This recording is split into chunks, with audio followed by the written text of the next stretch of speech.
fait dans ce projet. La première chose, c'est de féliciter Faja Lobby pour l'initiative parce que comme pépinière, ça fait une trentaine d'années que je mène ce genre de projet. Je pense il y a une grande diversité. La pépinière, elle est bien aménagée. Enfin, vraiment félicitations. C'est un grand travail de pionnier parce que, comme on le voit, c'est un site qui est tout à fait dégradé. De Kinshasa vers ici, pratiquement on a les mêmes paysages. Et pour des raisons diverses, comme on nous a expliqué, il y a eu dégradation des terres. Et on voit qu'avec ces projets, on peut reconstituer la forêt.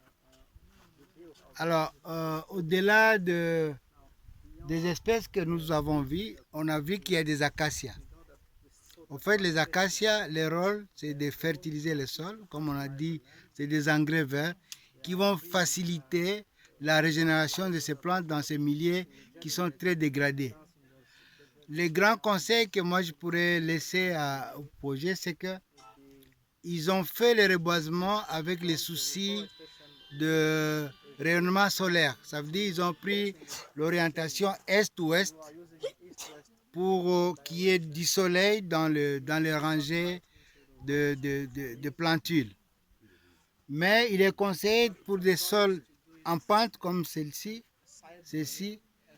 de faire plutôt une courbe de niveau. Donc à ce moment-là, l'orientation est-ouest ne compte pas. Ils doivent faire la courbe de niveau. Comme ça, ils combattent l'érosion. Et en cas de pluie, en cas d'érosion, les plantines vont persévérer. Donc pour les autres étapes, je vais recommander qu'ils puissent se tenir compte de ça.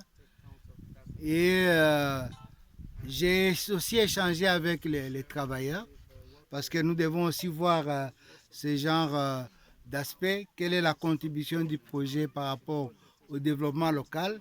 Mais je pense qu'il y a encore des efforts à faire parce que la moyenne, c'est de 2300 francs comme contribution journalière.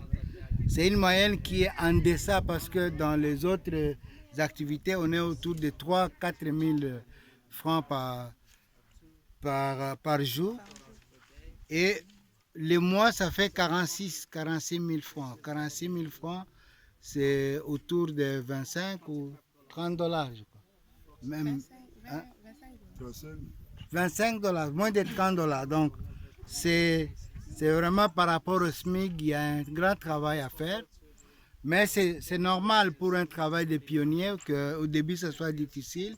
Mais on espère qu'on peut rentabiliser ça.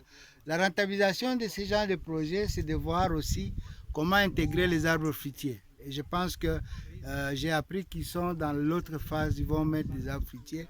Parce qu'à ce moment-là, ça peut être utile pour les communautés dans les quelques années on peut exploiter.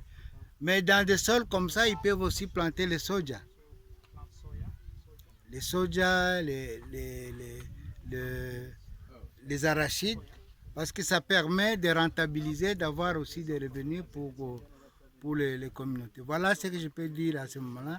Je pense qu'il y a beaucoup de leçons que nous allons tirer de ce programme, la manière d'organiser le travail. Et nous avons vu 200 hectares, je pense qu'ils ont plus d'hectares que ça. Et c'est quelque chose qu'il faut encourager et copier pour restaurer les paysages.